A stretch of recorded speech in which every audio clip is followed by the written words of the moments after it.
Pemirsa, untuk kamu yang ingin merawat kulit secara maksimal, pasti kenal Nuriskin Ultimate yang sudah 17 tahun jadi pilihan wanita Indonesia. Nuriskin Ultimate adalah suplemen dengan 36 bahan yang mampu merawat kulit dari dalam. Mengandung hyaluronic acid yang merupakan one of the best moisturizer. Kini hadir dengan varian new formula yang telah diproduksi di Indonesia dengan harga yang lebih ekonomis dan sudah halal. Dapatkan Nuriskin Ultimate dan Nuriskin Ultimate New Formula sekarang juga. Bukan penyanyi profesional, namun acara Meet and Greet Bunda Korla tak kalah heboh dari konser diva pop Indonesia. Hanya saja, selebgram bernama lengkap Cynthia Korla Priscilia ini dituding merusak tatanan seni budaya Indonesia. Lantaran oleh sebagian kalangan, aksi panggungnya dinilai hanya menjual sensualitas tanpa koreografi mumpuni yang menunjukkan identitas seni budaya bangsa. Lantas seperti apa reaksi fans fanatik Bunda Korla melihat bunda yang mereka kagumi terancam dipidanakan Farhad Abbas? Mengapa tim Bunda Korla seolah ogah menjawab somasi Farhad? Dan apakah setelah kembali ke Jerman, Bunda Korla enggan meneruskan karirnya di industri hiburan tanah air? Sebelum menyimak fakta pamungkas, izinkan saya Maria Andromeda pamit undur diri dari hadapan Anda. Saksikan terus Barista, berita artis ternama setiap Sabtu dan Minggu hanya di RCTI.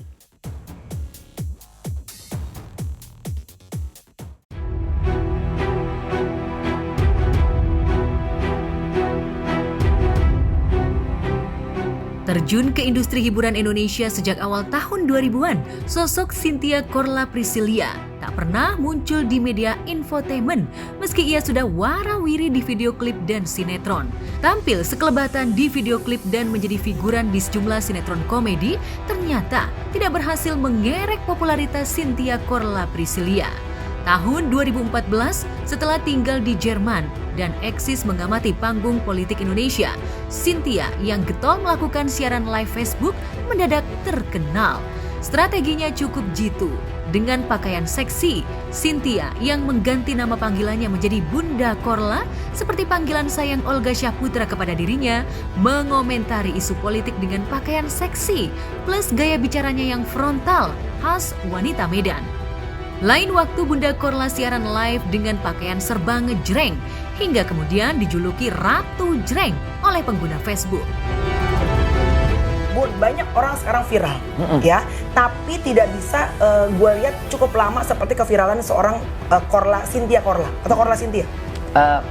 Tepatnya ya Bunda Korla aja udah. Bunda Korla. Dulu memang dikenal sebagai Ratu Jreng. Ratu Jreng. Ratu Jreng. Itu Yes. waktu zaman 2014 lagi bahas politik.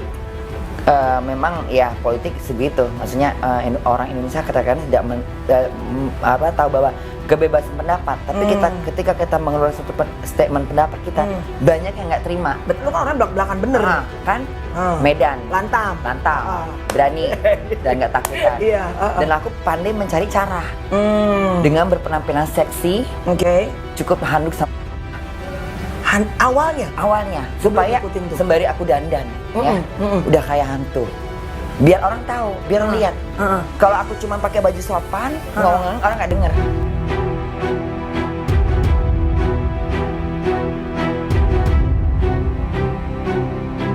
Kala popularitasnya melangit di platform Facebook hingga rata-rata siaran live-nya ditonton oleh 17.000 orang, akun Facebook Bunda Korla di-ban. Tidak mau mati gaya, di tengah kesibukannya menjadi pelayan restoran di Jerman, Bunda Korla pindah ke Instagram dan TikTok. Siapanya? Nah, penggemarnya di Facebook auto menjadi followers Instagram dan TikToknya. Live daily Bunda Korla pun sempat menjadi live Instagram yang paling banyak mendulang penonton, melampaui live IG Justin Bieber dan Taylor Swift. Padahal Bunda Korla hanya menampilkan kesehariannya, namun aksi live-nya itu bikin nagih ratusan ribu penggemar yang dipanggilnya anak-anak Bunda.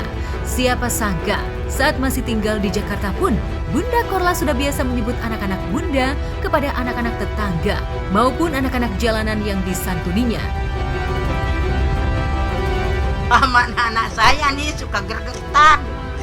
Iya kayak begitu, perlakuannya lucu. Gitu. Gimana sih kayak dia yang gini? Yang sekarang. Anak gue. Anak gue, Iya, anak gue. anak gue. Gitu. Nggak Ciri hilang khasnya ciri seperti khasnya. itu. Sama Putra, Reno, Rio, anak gue. Orang dibawa kemana-mana. Anak dia kata dia. Ya udah nggak apa-apa, maknya nggak ada. Olga itu berawal dari pertama kali Bunda lihat di show di mana gitu. Bunda belum pindah, kita belum pindah, belum bertetangga gitu. Ini anak kayaknya lucu gitu. Dan dia memiliki karisma wajah yang berbeda dari yang lain ketika di panggung. Terus dia baik, untungnya dia kenal sama anak-anak Bunda juga. Itu anak-anak Bunda tuh maksudnya siapa? Anak-anak Bunda tuh anak-anak yang kayak bukan anak yang di Medan, itu anak Bunda. Ini anak-anak kayak anak-anak deket yang suka dekat sama Bunda. Bunda kan suka, dulu Bunda kalau punya rumah itu suka ada anak-anak Gitu. Yang ngikut-ngikut siapa aja gitu ya? Bunda ajak nginap di rumah Iya. gitu. Karena Bunda tuh orangnya memang suka suasana yang nggak Rame gitu. gitu. Jadi sempat Baik anak-anak, banget ya, bener support orang. maksudnya kasih kesempatan. pernah ada Bunda pernah tuh jalan ke Senen ketemu sama anak ojek payung. Terus masih sekolah-sekolah mereka, tante mau payungan nggak mbak payungan nggak mbak, ayo payungan gitu. Terus Bunda kasih lah berapa ribu gitu, 10.000 atau berapa lupa. Terus Bunda tanya, kamu masih sekolah? Masih. Kelas berapa? Waktu itu kalau nggak salah mereka bilang masih SMP kelas 3 gitu. Terus sekolahnya gimana? Nggak lancar nggak? Ya gitulah katanya. Ya udah besok ke rumah saya kasih alamat saya. Ajak temen-temennya ya. Dia ajak tuh anak Senen, tetangganya dia. Terus Bunda tanya-tanya gitu. Ntar kalau mau sekolah, biar sekolahnya biar saya nanggung. Sampai kamu selesai. Tapi selesaikan dulu. Akhirnya mereka sampai SMA selesai.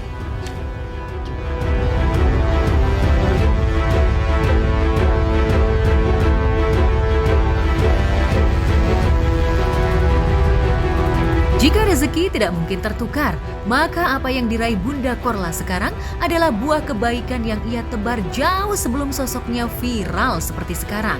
Bukan mustahil, doa-doa anak jalanan yang berhasil lulus sekolah karena bantuannya diijabah Tuhan dalam sebentuk nikmat dunia yang bernama materi dan popularitas. Hanya saja Bunda Korla menganggap segala keberuntungan yang ia raih sekarang adalah bentuk ujian dari Tuhan. Mampukah ia tetap rendah hati kala namanya dipuja-puji? Belum siap untuk saat ini karena Bunda tuh memperjuangkan tinggal di Eropa tuh tidak semudah membalikkan telapak tangan. Jadi Bunda pikir semuanya adalah cobaan. Mungkin Tuhan kasih cobaan ini bagaimana selanjutnya. Bunda akan kembali ke Jerman.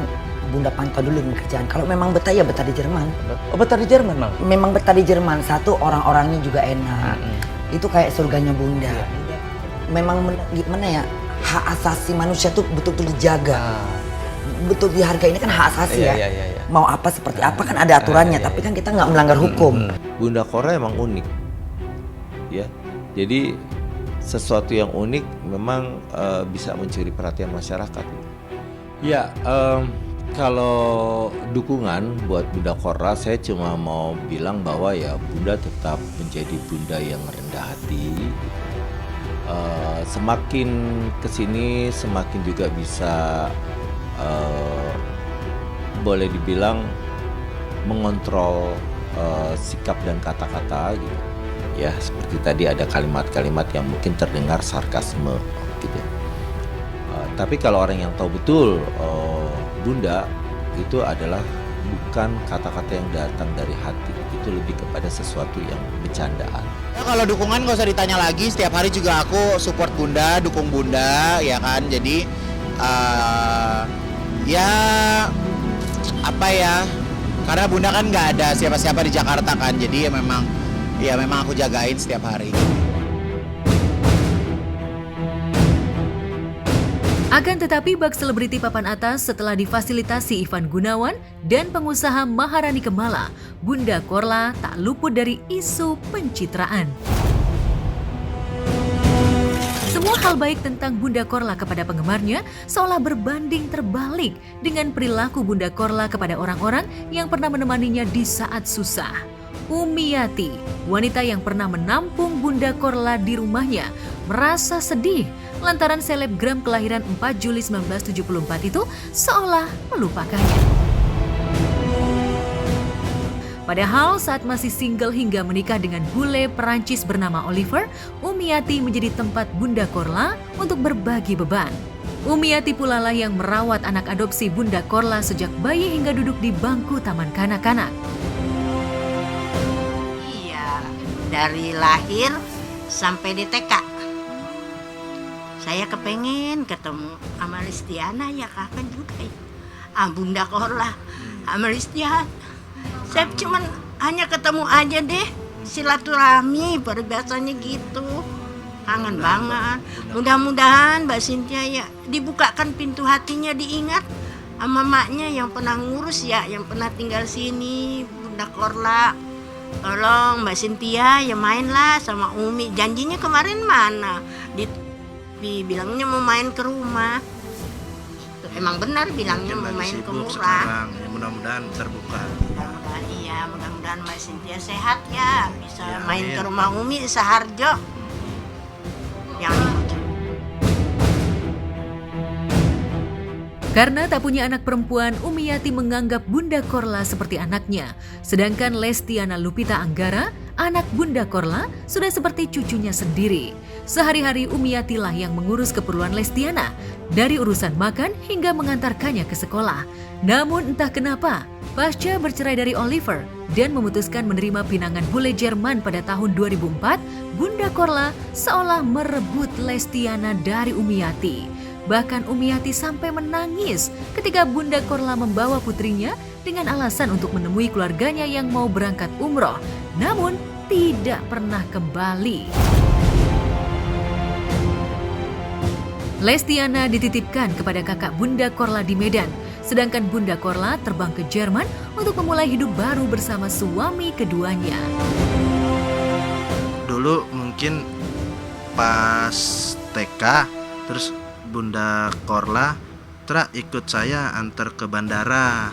Akhirnya itu terbang kan, jadi mungkin di sana udah ada yang ngasuh apa kakaknya apa gimana. Setelah itu ya udah kita les kontak gitu.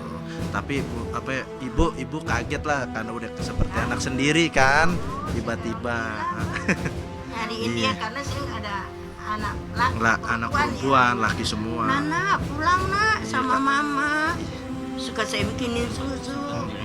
Iya, kayak orang gila deh di depan. Kayak orang gila deh di depan. Teriak-teriak. Tapi Karena kan Mbak seperti Cynthia nggak anak tahu. sendiri. Dia bilang kemarin Mi, saya izin mau nengokin keluarga umroh. Gue ingat deh umroh. Ntar juga balik lagi. Sampai Ya. sekarang nggak balik-balik. Kangen. Sampai sekarang udah Kangen. Iya. Udah nikah katanya, Ya, udah ya, punya udah anak. punya anak. Saya juga nggak tahu yang punya handphone enggak ya.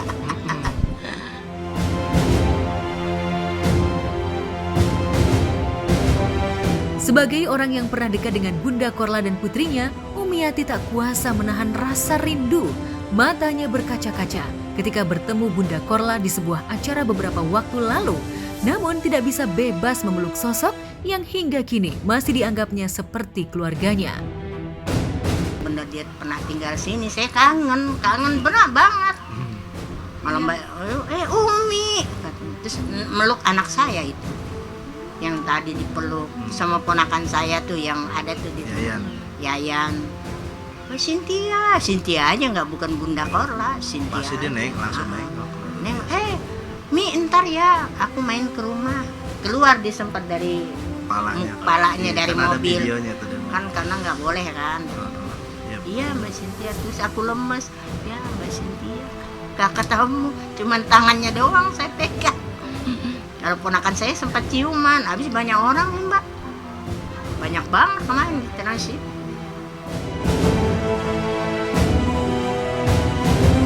Banyak yang mengira Bunda Korla bersedia tampil di Medan sekaligus untuk melepas rindu dengan putrinya. Padahal menurut Ivan Gunawan, Bunda Korla dan Lestiana sudah bertemu di Jakarta. Benarkah Lestiana Lupita Anggara anak Bunda Korla sempat malu dan merasa ditelantarkan oleh Bunda Korla? Bunda memang suka anak perempuan. Nah, emang udah dikasih nih anak perempuan dalam mimpi. Tapi waktu itu memang kebangun waktu mau melahirkan tuh terbangun. tunggu dokternya mau datang, tiba-tiba kesentak. Mandi gitu. Ya Allah sayang banget tuh mimpi tuh. Emang anak itu udah ada kayak gimana kayak dikasih tahu deh. Ini anak gitu. Karena ketika hamil itu mimpi hamil itu udah mau dibedah gitu. Itu kayak mimpi, ya Allah kok gue mimpi beranak, mimpi hamil gitu. Kayaknya nggak lama ya udah anak ini ada gitu. Nah terus ya udah tiap hari dipantau sampai dia umur 17 tahun. Mungkin karena dia jatuh cinta, dia bilang kakak yang ngomong, Sin, anak lu udah ngebet dia pengen nikah. Dia nikah aja. Karena anak laki sama anak perempuan lebih ribet anak perempuan. Iya benar. Iya. Kayak kita miara kucing anggora, takut hilang aja. Besok kan di Medan, kemarin juga anak ibunda datang ke hotel. Anak ibunda datang ke hotel kok. Gitu. Nih ngobrol lah sama adikmu ini. Ngobrol lah. Sekolah nggak tadi? Sekolah lah. Sekolah.